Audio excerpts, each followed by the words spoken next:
I am tired of my boring hair, so I'm gonna try a new hairstyle today. Okay, first we gotta part it. I am the queen of the messy part.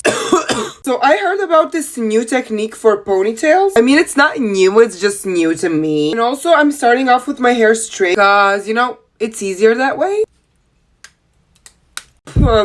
Then you make this little hole with your finger. Yeah, that's what you do. Then you pull the pony through the hole and tighten it like this. Then you take some more hair and make another pony, but this one is like a normal pony, you know? Pony! The same on the other side. This is the difference in volume when you do it like that and when you don't do it like that.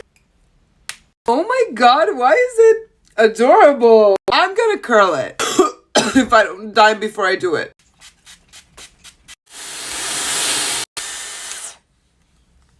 We are bouncy. Okay, now that I look like this, and this is how it looks in the end, I feel so cute. It's giving girly, it's giving princess. I absolutely love it.